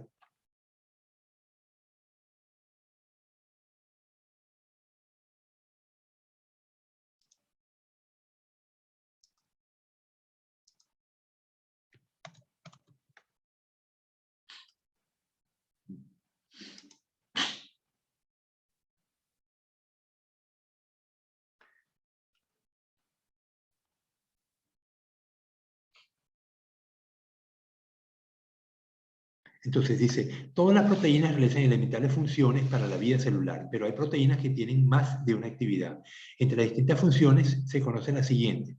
Catálisis, las enzimas proteicas que se encargan de realizar reacciones químicas de una manera más rápida y eficiente, procesos que resultan de suma importancia para el organismo. Por ejemplo, la pepsina, esta enzima se encuentra en el sistema digestivo y se encarga de degradar los alimentos. En caso de la pepsina, se encarga de degradarla, es una enzima digestiva que se crea en el estómago y que hidroliza las proteínas en el estómago. Es por lo tanto una peptidasa. Es una de las 3 peptidasas principales del aparato digestivo humano, junto con la tripsina y la quimotripsina. Fue la primera enzima animal en ser descubierta. Entonces, los reguladores, las hormonas proteicas ayudan a mantener la homeostasis en el cuerpo. Tal es el caso de la insulina, que se encarga de regular la glucosa que se encuentra en la sangre. La insulina es una proteína que es liberada ¿por quién? ¿Cuál es el órgano que produce la insulina? Y que cuando no funciona nos produce la diabetes. Páncreas. El páncreas, correcto. Los corpúsculos de Langerhans, las hormonas son producidas por diversos órganos, algunos órganos especializados como el páncreas que produce la insulina y otras hormonas. La tiroides, el hígado, inclusive el estómago y el intestino producen hormonas, el corazón produce hormonas. Yo esto me he ido sorprendiendo cómo en la medida que avanzamos en el conocimiento de la fisiología humana, vamos viendo que las hormonas no solamente son producidas por ciertas glándulas, sino también por los mismos órganos del cuerpo. Estructural. Muchas proteínas determinan la forma o el soporte de las células en los tejidos, ya que forman cables o niveles o rieles para dirigir el movimiento y se forman por ensamble de subunidades. Este es el caso de la tubulina, que se encuentra en los citoesqueletos. También otras proteínas tienen la función de dar resistencia a elasticidad, que permite formar tejidos, así como la de dar soporte a otras estructuras. Por ejemplo, el colágeno es el principal componente de la matriz estructural del tejido conectivo. Los tendones. Entonces vimos que el colágeno es una proteína muy simple, es una repetición de 5 aminoácidos. Es decir, como proteína, como nutrición es muy pobre, porque apenas tiene 5 aminoácidos. Pero es muy resistente, tiene una gran capacidad de resistir fuerza a las fibras de colágeno, y está pues en todo el cuerpo. En la piel vimos que la queratina era la proteína, bueno, creo que lo dice ahora, ¿no? Son las, bueno. Bueno, sí, estructural sería la piel, la queratina o los tendones, el colágeno. Defensiva. Son las encargadas de defender el organismo. Las inmunoglobulinas son glicoproteínas, o sea, proteínas unidas con azúcares que defienden el organismo contra cuerpos extraños. Otro ejemplo son la queratina, que protege la piel, así como el fibrinógeno y la protombina, que forman los coágulos. Acuérdense que el fibrinógeno y la protombina están en las plaquetas. Cuando las plaquetas encuentran un ambiente adecuado, liberan el fibrinógeno, que se transforma en fibrina y previene la el desangramiento, o sea, el flujo de sangre fuera de los vasos sanguíneos. Transporte. La función de estas proteínas es llevar sustancias a través del organismo a donde sean requeridas. Por ejemplo, la hemoglobina lleva el oxígeno por medio de la sangre o el CO2. Otras proteínas permiten o impulsan el paso de solutos a través de membranas celulares. En esta segunda categoría se encuentran los translocadores, las permeasas, los canales iónicos y los poros membranales. Es decir, esto lo vamos a ver cuando veamos la membrana celular, cómo hay proteínas especializadas en transportar sustancias desde el exterior hacia el interior de la célula y viceversa. Receptoras. Este tipo de proteínas se encuentran en la membrana celular y llevan a cabo la función de recibir señales para que la célula pueda realizar su función, como el receptor de la acetilcolina que recibe señales para producir la contracción muscular, o el receptor de la noripinefrina, un neurotransmisor que me permite el impulso nervioso.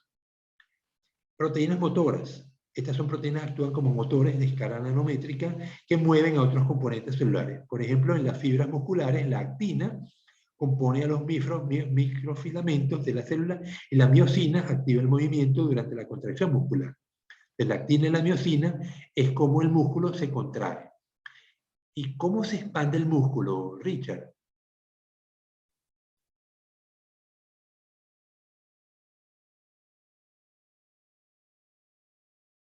O Luigi, ¿estás presente? Sí, profesor, ¿cuál es la pregunta? Ok, el músculo se contrae por la actina y la miosina. Ellas se contraen. Pero ¿cómo se expande de vuelta? Ay, sí, no sé. Ok, un músculo contrario lo expande. O sea, químicamente se contraen, solamente se contraen. Para expandirlo, tenemos que usar un músculo antagónico, que al contraerse expande el músculo que se contrae. Entonces, no hay un proceso químico para la expansión. El proceso químico es solamente de la contracción. Bien, entonces tenemos proteínas motoras. Finalmente, proteínas de reserva y almacenamiento. Son materia prima como fuente de carbono de energía química en diferentes organismos. Ejemplos son la ovoalbúmina en el huevo, la caseína de la leche, la ferritina forma una estructura hueca donde se almacena el hierro, la ferritina. Prácticamente todos los procesos biológicos dependen de la presencia o actividad de este tipo de moléculas de las proteínas. Muchas proteínas que se encuentran en el citoplasma colaboran además en el mantenimiento del pH, ya que actúan como tampón químico. Ya lo vimos. Bien, entonces hemos visto las propiedades y las funciones de las proteínas. Yo creo que estamos claros ahora, ¿no? Entonces ahora vámonos con las enzimas. Son moléculas orgánicas que actúan como catalizadores de reacciones químicas. Cada reacción química en el cuerpo humano tiene una enzima, y esa enzima es única. Es decir, aceleran la velocidad de la reacción. Ellas no se modifican en la reacción, solamente aceleran la velocidad. Cuando vimos un catalizador, veíamos que el catalizador podía ser inorgánico, como platino, que lo usamos en la industria petrolera, o podía ser inorgánico como el óxido de manganeso, que se usa para reducir la velocidad de la descomposición del clorato de potasio, en la cual se libera oxígeno. Cuando el clorato de potasio se calienta, me libera oxígeno puro, y es una manera de obtener oxígeno, ¿no? La otra es la electrólisis,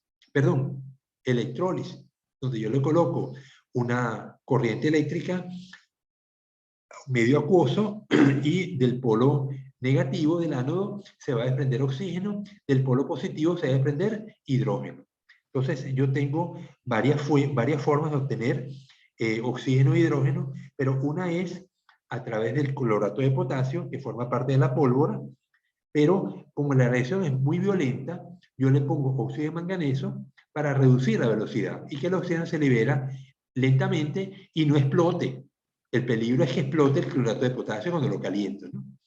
Entonces, estos son catalizadores. Ven que pueden ser catalizadores en polvo, como el óxido de manganeso, o catalizadores sólidos, como el alambre de platino, o en este caso, las enzimas que van a estar, moléculas proteicas, en solución.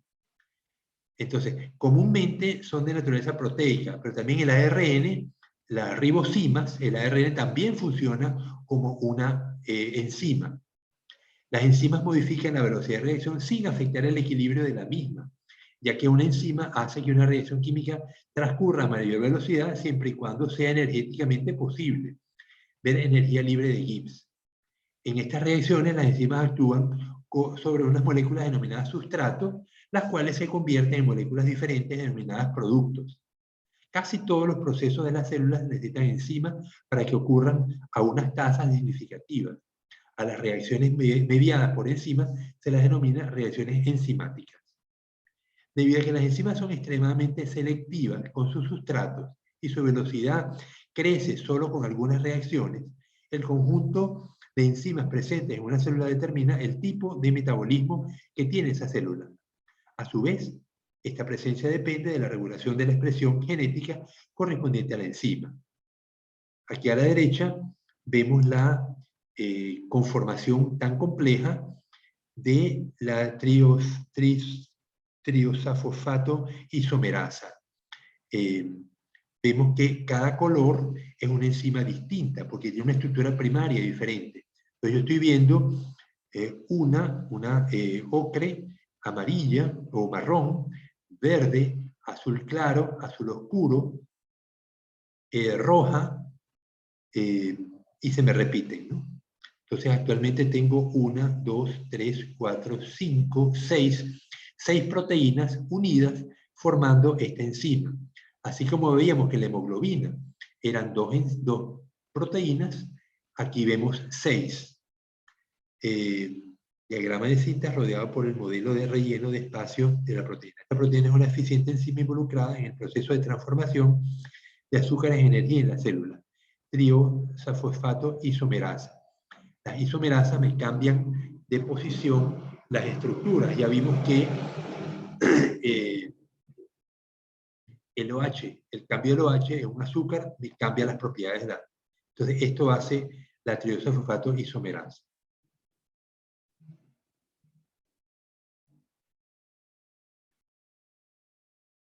Como todos los catalizadores, las enzimas funcionan disminuyendo en energía de activación de una reacción, de forma que la presencia de la enzima acelera sustancialmente la tasa de reacción.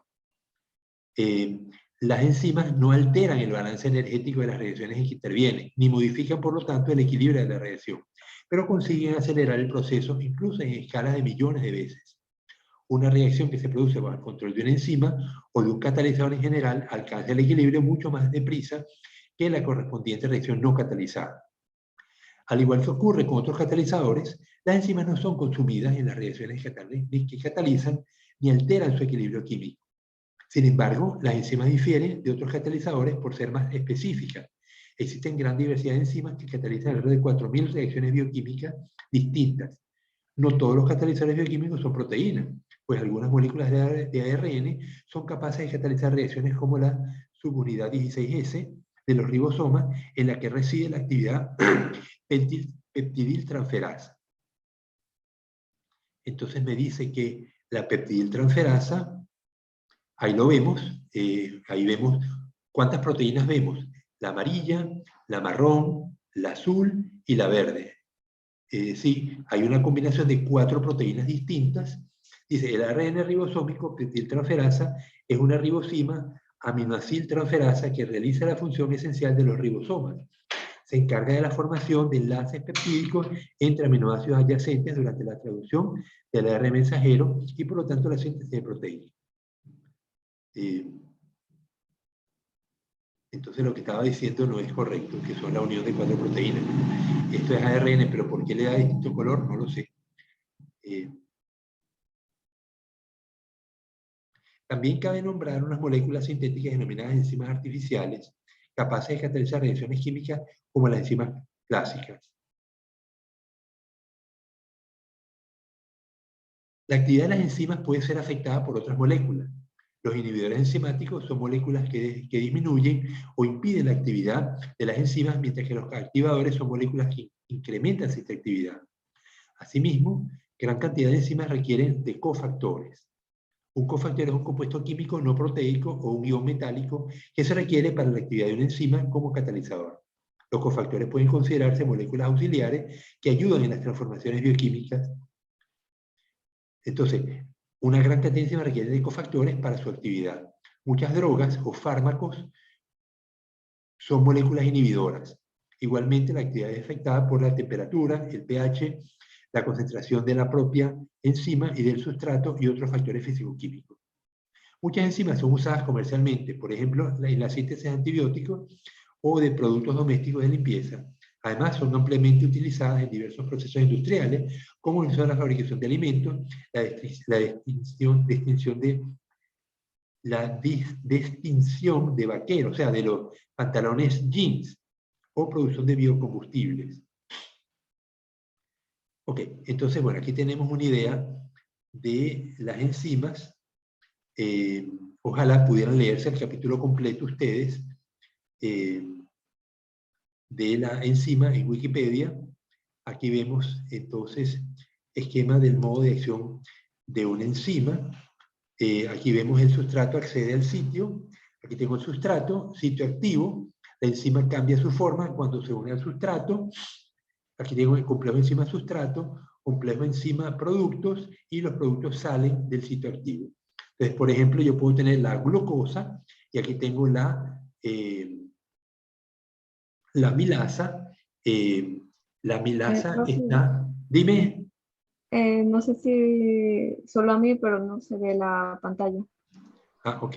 Déjame entonces parar y vuelvo a reconstituir. Ahora sí. Sale que está compartiendo, pero todavía no se ve lo que comparte. Luigi, ¿tú la ves? No, también me sale así desde hace unos 5 minutos tal vez. Ah, Solo sale lo que está compartiendo pantalla, pero no sale el... Bueno, ahora no estoy compartiendo pantalla, ¿no? Voy a intentarlo de nuevo.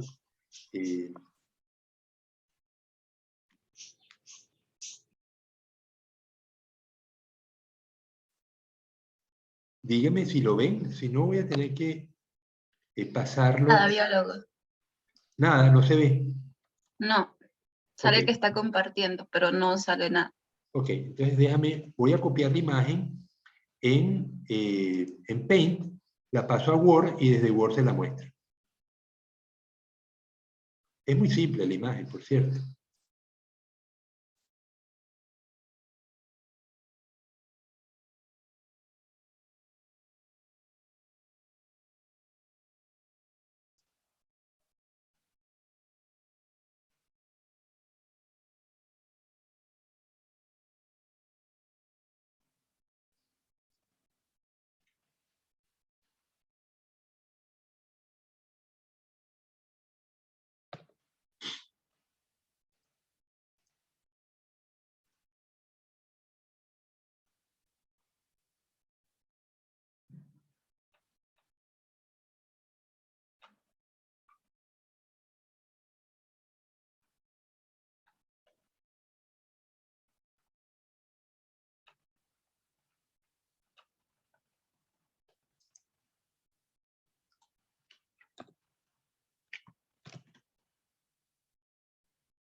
Dime si ahora sí lo ven.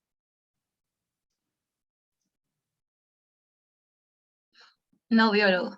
Tampoco. A mí no me sale. No sé si mis compañeros puedan ver, yo no. Alguien que me diga, ahora estamos viendo Word.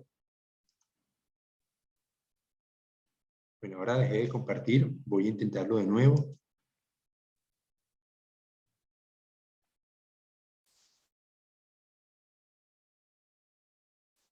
Dime, Luigi, No, aún no. ¿no ves nada? No. Ok, entonces esta es mi máquina, ¿no? La que no está transmitiendo Qué lástima, ¿no? Porque teníamos todavía que ver mucha de la clase, ¿no?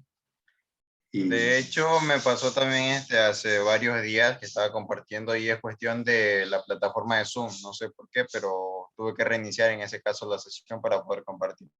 vamos entonces a hacerlo, vamos a salirnos y volvemos a entrar. Pero, ¿cómo me aseguro que puedo volver a entrar en esta sesión?